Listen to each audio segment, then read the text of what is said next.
सरकार से किसानों की बातचीत जारी। विज्ञान भवन में 32 किसान संगठनों के 40 नेता शामिल। मीटिंग में कृषि मंत्री नरेंद्र सिंह तोमर, पीयूष गोयल और सोम प्रकाश मौजूद। कृषि कानून पर पॉइंट टू पॉइंट हो रही है बात। वाणिज्य राज्य मंत्री सोम प्रकाश का बयान, कहा सरकार खत्म नहीं करेगी एमएसपी, लिखित में देने को तैयार। किसानों के साथ मीटिंग से पहले कृषि मंत्री ने अमित शाह से की मुलाकात, किसानों से बातचीत की रणनीति पर मंथन। किसानों के साथ मीटिंग से पहले कृषि मंत्री नरेंद्र तोमर का बयान, कहा बातचीत से ही सकारात्मक नतीजे आएंगे। मीटिंग के पहले किसानों ने रखी मांग, तीनों कृषि कानूनों को रद्द करे सरकार, एमएसपी पर खरीद का कानूनी अधिकार दे। किसानों के एमएसपी पर स्वामीनाथन कमीशन की रिपोर्ट लागू करने की मांग, पराली जलाने पर जेल और जुर्माने का अध्यादेश वापस लेने के लिए कहा। किसानों की मांग, प्रदर्शन के दौरान दायर केस वापस लिए जाएं, किसानों को डीजल दाम 50% कम कीमत में मिले। गृह मंत्री के साथ बैठक के बाद पंजाब के मुख्यमंत्री कैप्टन अमरिंदर सिंह का बड़ा बयान, कहा किसान आंदोलन से देश की सुरक्षा को हो सकता है खतरा। कैप्टन अमरिंदर सिंह ने कहा किसानों की समस्या का जल्द से जल्द हल निकलना चाहिए। किसानों के आंदोलन से पंजाब की इकोनॉमी पर भी असर। किसानों के समर्थन में उतरे पंजाब के पूर्व सीएम प्रकाश सिंह बादल, पद्म विभूषण लौटाने का किया ऐलान, राष्ट्रपति को लिखी चिट्ठी। किसानों के आंदोलन के 8वें दिन भी दिल्ली की घेराबंदी, राजधानी से जुड़े अलग अलग बॉर्डर सील, सिंगू बॉर्डर पर भारी पुलिस बल तैनात। दिल्ली के गाजीपुर बॉर्डर पर बैठे किसानों का हंगामा, बैरिकेडिंग तोड़कर हाईवे पर निकाला मार्च, नेशनल हाईवे 24 पर किया चक्का जाम। दिल्ली से गाजियाबाद को जोड़ने वाला NH9 पर भी किसानों का भारी जमावड़ा, यूपी पुलिस ड्रोन की मदद से हरकत पर रख रही है नजर। गाजीपुर बॉर्डर पर किसान प्रदर्शनकारियों के लिए लंगर सेवा, गुरुद्वारे की ओर से की जा रही है पूरी व्यवस्था। दिल्ली नोएडा बॉर्डर पर किसानों के प्रदर्शन की वजह से एक एम्बुलेंस फंसी, काफी मुशक्कत के बाद इस एम्बुलेंस को मिल पाया रास्ता। मुंबई में किसान आंदोलन के समर्थन में मजदूर संगठन पोस्टर बैनर लेकर सड़क पर उतरे प्रदर्शनकारी, मोदी सरकार के खिलाफ जमकर की नारेबाजी। किसान आंदोलन हुआ और तेज, सिंगू बॉर्डर पर राजस्थान के 500 किसान प्रदर्शन में शामिल, कहा एमएसपी पर लिखित आश्वासन दे सरकार। राजस्थान में भी नए कृषि कानून से किसान नाराज, बोले सरकार के एमएसपी तय करने के बावजूद नहीं मिलता है फसलों की सही पैसा। आंध्र प्रदेश में आज से विधानसभा सत्र शुरू, टीडीपी प्रमुख एन चंद्रबाबू नायडू ने राज्य सरकार के खिलाफ निकाला विरोध मार्च। बेंगलुरु में किसानों के समर्थन में वकीलों का प्रदर्शन, सिविल कोर्ट के बाहर वकीलों ने कृषि कानून के खिलाफ जताया विरोध। राहुल गांधी का मोदी सरकार पर हमला, बोले काले कृषि कानूनों को पूर्ण रूप से रद्द करने से कम कुछ भी स्वीकार नहीं, मांग नहीं मानी तो किसानों के साथ होगा विश्वासघात। हरियाणा के कृषि मंत्री जेपी दलाल का बयान, किसान आंदोलन के पीछे चीन और पाकिस्तान का बताया हाथ, कहा भारत को अस्थिर करना मकसद। किसान प्रदर्शन की आड़ में लोगों की भावनाएं भड़काने की कोशिश, न्यूयॉर्क में इंडियन काउंसिलेट के सामने खालिस्तान के समर्थन में हुई नारेबाजी। कनाडा में भी आंदोलन की आड़ में कई ग्रुप्स हुए एक्टिव, प्रदर्शन के दौरान ही दी हेट स्पीच। किसानों पर मेहरबान शिवराज सरकार, 5 लाख किसानों के खाते में ट्रांसफर किए गए 2-2 हजार रुपए, कुल 100 करोड़ रुपए किसानों के खाते में ट्रांसफर किए। नए साल से रजनीकांत की राजनीति में एंट्री, 2021 का तमिलनाडु विधानसभा चुनाव लड़ेंगे रजनीकांत, 31 दिसंबर को बताएंगे अपनी पार्टी कब करेंगे लॉन्च।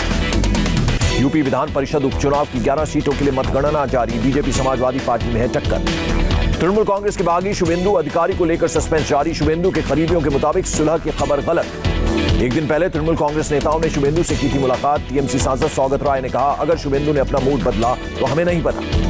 उत्तर प्रदेश में एमएसएमई सेक्टर के लिए योगी सरकार ने उठाया बड़ा कदम, बांटे 10,390 करोड़ रुपए के लोन। सीएम योगी ने छोटी इकाइयों को दिया भरोसा, कहा सभी उद्योगों को बढ़ावा देने के लिए प्रक्रिया आसान की, पारदर्शी बनाने के लिए सिंगल विंडो पोर्टल और निवेश मित्र को दी सुविधा।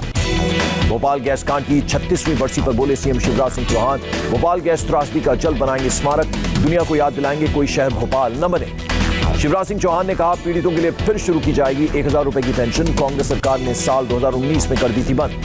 पूर्व प्रधानमंत्री इंद्र कुमार गुजराल की जयंती पर जारी किया जाएगा स्मारक डाक टिकट, उपराष्ट्रपति वेंकैया नायडू करेंगे वर्चुअली रिलीज। एलएसी पर नौसेना की तैयारियों पर बोले navy chief admiral Karambir Singh, कहा चीन और कोरोना की दोहरी चुनौती से निपटने में नौसेना पूरी तरह से सक्षम। नेवी चीफ का बड़ा बयान, कहा अगर चीन की तरफ से कोई उल्लंघन होता है तो हमारे पास हालात से निपटने के लिए एसओपी तैयार। एलएसी पर तनाव के बीच तैयारियों को लेकर बोले नेवी चीफ, कहा थल और वायुसेना की जरूरतों के मुताबिक कई स्थानों पर तैनात P-81 एयरक्राफ्ट, उत्तरी सीमाओं पर छोड़े हैं एरोन सर्विलांस ड्रोन। नौसेना चीफ ने कहा ड्रोन को लेकर तैयार है नौसेना, एंटी ड्रोन उपकरण के तौर पर स्मैश 2000 राइफल खरीद, दुश्मन के हमलावर ड्रोन को करेंगे नष्ट। नेवी चीफ ने कहा प्रीडेटर ड्रोन से 24 घंटे निगरानी करने की क्षमता बढ़ी, जरूरत पड़ने पर नॉर्थ ईस्ट में भी किया जा सकता है इस्तेमाल। वायुसेना ने अपने स्वदेशी आकाश मिसाइल का किया परीक्षण, हाथ से छोड़े जाने वाले रूसी लॉन्चर ईगला का भी सफल परीक्षण। केरल में तूफान बुरेवी से निपटने की तैयारी, मौसम विभाग ने आज से कई जिलों में भारी बारिश की जारी की चेतावनी, कल टकराएगा तूफान। तूफान बुरेवी के मद्देनजर पीएम मोदी ने केरल के सीएम विजयन से की बात, हर संभव मदद का दिया भरोसा। साइक्लोन बुरेवी के मद्देनजर गृहमंत्री अमित शाह ने की केरल और तमिलनाडु के सीएम से बात, दोनों राज्यों के मुख्यमंत्री को दिया हर संभव मदद का आश्वासन। मौसम विभाग ने तिरुवनंतपुरम, कोल्लम, पठानमथिट्टा और अल्लापुझा में रेड अलर्ट जारी किया। कई इलाकों में तेज हवाओं के साथ बारिश के आसार। तमिलनाडु में तूफान बुरेवी के टकराने से पहले एनडीआरएफ ने संभाला मोर्चा, अलग अलग तटीय इलाकों में 14 टीमें तैनात। तूफान बुरेवी के टकराने से पहले केरल में भी एनडीआरएफ की 8 टीमें तैनात। आज रात बुरेवी कर सकता है दक्षिण तमिलनाडु तट को पार। दिल्ली एम्स के डायरेक्टर रणदीप गुलेरिया का बड़ा बयान, कहा अंतिम चरण में कोरोना वैक्सीन का ट्रायल इस महीने के आखिरी में या अगले महीने की शुरुआत तक लोगों को वैक्सीन मिलने की उम्मीद। तीसरे चरण में है सीरम इंस्टीट्यूट और भारत बायोटेक की वैक्सीन का ट्रायल, मंजूरी मिलने के बाद प्राथमिकता के आधार पर दी जाएगी वैक्सीन। कोरोना वैक्सीन पर आई अच्छी खबर, ब्रिटेन ने फाइजर की वैक्सीन को दी मंजूरी, 1 सप्ताह के अंदर टीकाकरण की शुरुआत। ब्रिटेन में 16 साल से अधिक उम्र के लोगों को दी जाएगी फाइजर की वैक्सीन की 2 खुराक। ब्रिटिश पीएम ने कहा -70 डिग्री में वैक्सीन रखना चुनौती। फाइजर के सीईओ ने किया आगाह, वैक्सीन तैयार पर अर्थव्यवस्था को खोलने में जल्दबाजी न करे दुनिया के देश। अमेरिका की दूसरी दवा कंपनी मॉडर्ना की कोरोना वैक्सीन को मंजूरी जल्द, 3 दिन के अंदर इमरजेंसी इस्तेमाल की मिल सकती है मंजूरी। रूस में अगले सप्ताह से बड़े पैमाने पर कोरोना टीकाकरण का शुरू होगा अभियान, राष्ट्रपति पुतिन ने जारी किया आदेश। भारत में धीमी पड़ी कोरोना की रफ्तार, एक दिन में 35,551 लोग पॉजिटिव। देश में 24 घंटे में कोरोना से 526 की मौत। अब तक 1,38,657 लोगों ने कोरोना से गंवाई जान। भारत में कोरोना के एक्टिव केस 4,22,000 तक पहुंचे, पिछले 133 दिन का सबसे कम आंकड़ा। देश में अब तक 14 करोड़ 35 लाख से ज्यादा कोरोना टेस्टिंग, बुधवार को करीब 11 लाख से ज्यादा सैंपल्स की जांच। राजस्थान के राजसमंद से सांसद रिया कुमारी कोरोना पॉजिटिव, संपर्क में आने वालों से टेस्ट कराने की अपील। दिल्ली में कोरोना संक्रमण केस में आई कमी, एक दिन में 3,944 लोग संक्रमित, 82 ने तोड़ा दम। दिल्ली में पॉजिटिविटी रेट गिरकर 5% तक पहुंचा, एक दिन में हुए रिकॉर्ड 78,949 टेस्ट। दिल्ली के स्वास्थ्य मंत्री का दावा, राजधानी में कोरोना की रफ्तार 5% से कम होने की उम्मीद। अस्पतालों में आईसीयू के 1600 बेड खाली। महाराष्ट्र में कोरोना के 5,600 नए केस, 111 मरीजों की मौत। बीएमसी की महिला कर्मचारी को मास्क लगाने का आग्रह करना पड़ा भारी, 3 महिलाओं ने पहले पीटा, फिर पेपर ब्लॉक से सिर फोड़ दिया, आरोपियों के खिलाफ केस दर्ज। यूपी में एक दिन में कोरोना के 1,799 केस, 29 लोगों की मौत। अमृतसर में नाइट कर्फ्यू का सख्ती से पालन, पुलिस चेक वाले गाड़ियों की चेकिंग करते नजर आए। पंजाब में रात 10 बजे से सुबह 5 बजे तक कर्फ्यू लागू। कर्नाटक में कोरोना की दूसरी लहर, जनवरी-फरवरी में आने की आशंका। एडवाइजरी कमेटी ने हर दिन 1,25,000 टेस्ट करने की दी सलाह। गुजरात की तापी में पोती की सगाई में भीड़ जुटाकर फंस गए बीजेपी के पूर्व विधायक कांति गामित, पूर्व विधायक समेत 18 लोग गिरफ्तार। औरंगाबाद में जेल से छूटे एक कैदी के स्वागत में कोरोना नियमों की जमकर उड़ी धज्जियां, समर्थकों ने कंधे पर बैठाकर बिना मास्क के निकाला मार्च, 15 से ज्यादा लोगों पर केस दर्ज। जम्मू कश्मीर के कुपवाड़ा में उड़ी सोशल डिस्टेंसिंग की धज्जियां, जुलूस में बड़ी संख्या में लोग हुए शामिल। एमडीएच ग्रुप के मालिक महाशय धर्मपाल गुलाटी का निधन, आज सुबह 5:38 पर अंतिम सांस ली, कई दिनों से चल रहा था इलाज। सरकार ने विकिपीडिया को दिया सख्त आदेश, जम्मू कश्मीर के गलत नक्शे को अपने प्लेटफॉर्म से हटाने के लिए कहा। सुप्रीम कोर्ट का बड़ा फैसला, सीबीआई, ईडी और एनआईए समेत सभी 5 जांच एजेंसियों के दफ्तर में सीसीटीवी लगाने के निर्देश। पुलिस थाने लॉकअप रूम में भी लगेंगे सीसीटीवी। सोशल मीडिया में आपत्तिजनक पोस्ट पर यूपी के आईजी सख्त, सोशल मीडिया सेल को कड़ी कार्रवाई के लिए कहा। लखनऊ में अवैध ड्रैगन मॉल पर आज फिर से चला एलडीए का बुलडोजर, पुलिस पीएसी की मौजूदगी में ध्वस्त हुआ अवैध निर्माण। हाईकोर्ट के आदेश के बाद रुक गई थी ध्वस्तीकरण की कार्रवाई, आवासीय नक्शे पर कॉमर्शियल निर्माण कराने का आरोप। इंदौर में गुंडा विरोधी अभियान के तहत कार्रवाई जारी, भूमाफिया, बम्बू और छम्बू की अवैध संपत्ति पर चला बुलडोजर, नगर निगम से बिना नक्शा पास कराए बनवाए थे बंगले। लुधियाना से 4 करोड़ के लिए अगवा हुआ बच्चा बरामद, रेलवे फाटक के पास कार में छोड़कर फरार हुए किडनैपर्स, पुलिस की नाकाबंदी देखकर घबरा गए थे बदमाश।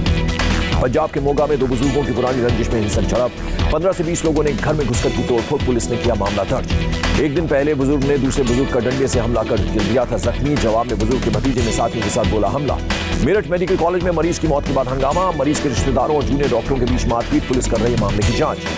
उत्तर प्रदेश के मेरठ में पुलिस से मुठभेड़ में 50,000 का इनामी बदमाश जख्मी, एक ज्वेलर की हत्या में था आरोपी, लूट के जेवरात भी बरामद। बिहार के रोहतास में शादी समारोह के दौरान जमकर हर्ष फायरिंग, डांस कार्यक्रम के दौरान मुखिया के समर्थकों ने की हवाई फायरिंग। नागपुर में मानव तस्करी करने वाले अंतर्राज्यीय गिरोह का पर्दाफाश, 7 आरोपी गिरफ्तार, 3.5 लाख में लड़के और 2.5 लाख में लड़कियों को बेचता था गिरोह।